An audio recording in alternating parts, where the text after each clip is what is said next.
which was obviously created as a joke. Technology, the blockchain technology really is it's the industrial revolution of this century. The company has been hit by a record fine of more than $4 billion.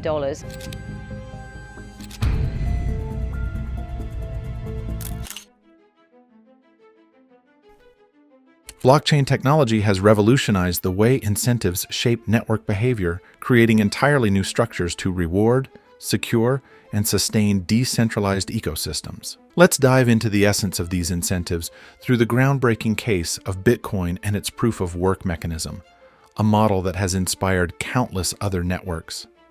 At its core, Bitcoin isn't just a currency, but a finely tuned incentive machine strategically designed to encourage miners, users, and investors to contribute to its security and growth. Bitcoin and proof of work. In Bitcoin's world, miners are the backbone, dedicating massive computational power to solve complex cryptographic puzzles, adding blocks to the blockchain. For their efforts, miners receive two forms of rewards: block rewards and transaction fees, both designed to keep the network secure and fully decentralized. Bitcoin's block reward started at 50 BTC per block, giving miners a powerful reason to invest in hardware and energy costs to participate. But here's where it gets even more interesting. The block reward undergoes a halving approximately every 4 years. This event slashes the reward in half, introducing a controlled scarcity that drives Bitcoin's value potential upward over time. As fewer Bitcoin enter circulation, the competition and demand tend to intensify, helping preserve Bitcoin's value in a unique deflationary model. Complementing the block reward are transaction fees, paid by users who want their transactions processed quickly. These fees become increasingly important as the block reward shrinks, especially as Bitcoin's total supply nears its limit of 21 million coins. Together, these incentives create a financial push for miners to keep the network safe and functional, benefiting everyone who holds or uses Bitcoin. Challenges of proof of work and solutions. Yet, no model is without its challenges. Bitcoin's proof-of-work mechanism consumes significant energy due to the computational power needed for mining. This energy use has sparked environmental concerns, raising questions about Bitcoin's long-term sustainability. To address this, many Bitcoin mining operations are turning to renewable energy sources, aiming to reduce the environmental impact. There's also exploration into other consensus mechanisms, like proof of stake, which promises lower energy use. These solutions showcase the blockchain community's commitment to evolving and tackling real-world concerns head-on. Another challenge? The centralization of mining power. As mining hardware becomes more advanced and costly, large mining pools and companies dominate, potentially threatening the decentralized nature of Bitcoin. Proposed solutions include adjusting mining algorithms and encouraging decentralized mining pools to distribute power more evenly.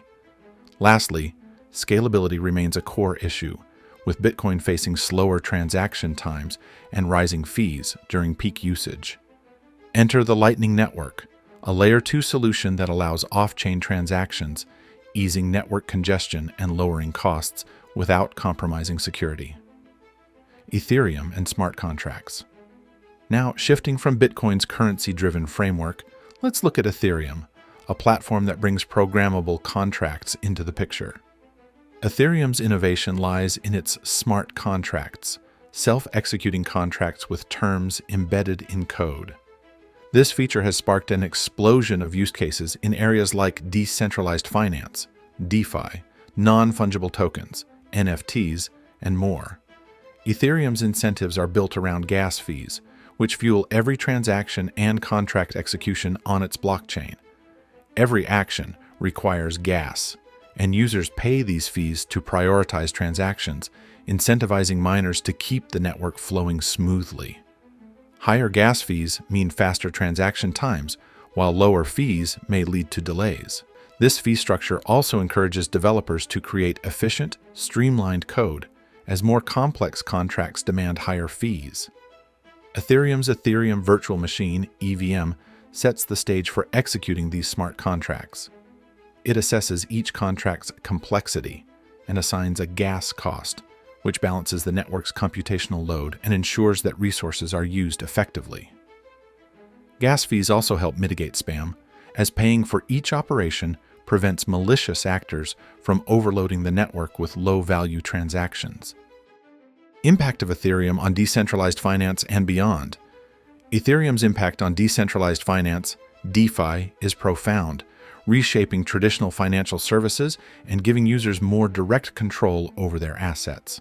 DeFi platforms enable activities that previously required banks or intermediaries, such as lending, borrowing, and trading, all handled autonomously through smart contracts. These contracts self-execute once predetermined conditions are met, eliminating the need for middlemen. For instance, platforms like Compound allow users to earn interest on cryptocurrency deposits, while Uniswap facilitates decentralized trading, both operating on Ethereum's robust infrastructure.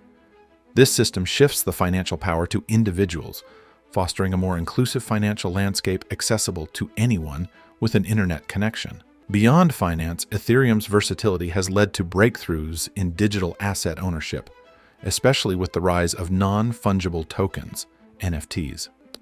NFTs leverage Ethereum's blockchain to verify ownership of unique digital items, from artwork to music, creating a new avenue for artists and creators to monetize their work. NFTs have given rise to decentralized art markets where creators can earn royalties, transforming traditional ownership models in art and entertainment. Additionally, supply chain solutions and identity management systems built on Ethereum are enhancing transparency and security across industries. For example, Ethereum-based identity solutions allow individuals to control their personal data, reducing reliance on centralized data custodians and improving privacy. As we've seen with Bitcoin and Ethereum, blockchain incentives are diverse, and each network tailors its model to its goals and user base. Ripple, Polkadot, Tezos, and Chainlink each bring unique incentive structures, whether it's Ripple's low transaction costs for cross-border payments, Polkadot's multi-chain structure, Tezos' self-amending governance, or Chainlink's reward system for data accuracy. Together, these examples illustrate the adaptability of blockchain incentives to meet distinct needs. The impact of Ethereum on decentralized finance, DeFi, and beyond is significant for the economy, as it introduces new systems of value exchange, asset management, and financial autonomy. Ethereum's global nature allows anyone with internet access to participate in DeFi markets, creating opportunities for cross-border investment and asset transfers without traditional financial barriers. This borderless financial system can attract international investments in local projects and businesses, supporting economic growth even in regions with underdeveloped financial infrastructure. Ethereum's decentralized model creates a parallel financial ecosystem less dependent on traditional financial systems, which can serve as a buffer during financial crises. In cases of currency devaluation or hyperinflation, Ethereum-based assets can act as stores of value, offering individuals and businesses a degree of economic stability. So, as we move forward, blockchain's incentive mechanisms will likely evolve, facing and overcoming challenges while unlocking new potentials across industries. From finance to digital ownership, blockchain technology is reshaping our world, fueled by incentives that align users, miners, developers, and networks in a shared pursuit of decentralized innovation. This journey isn't just about technology, it's about transforming trust and ownership in the digital age,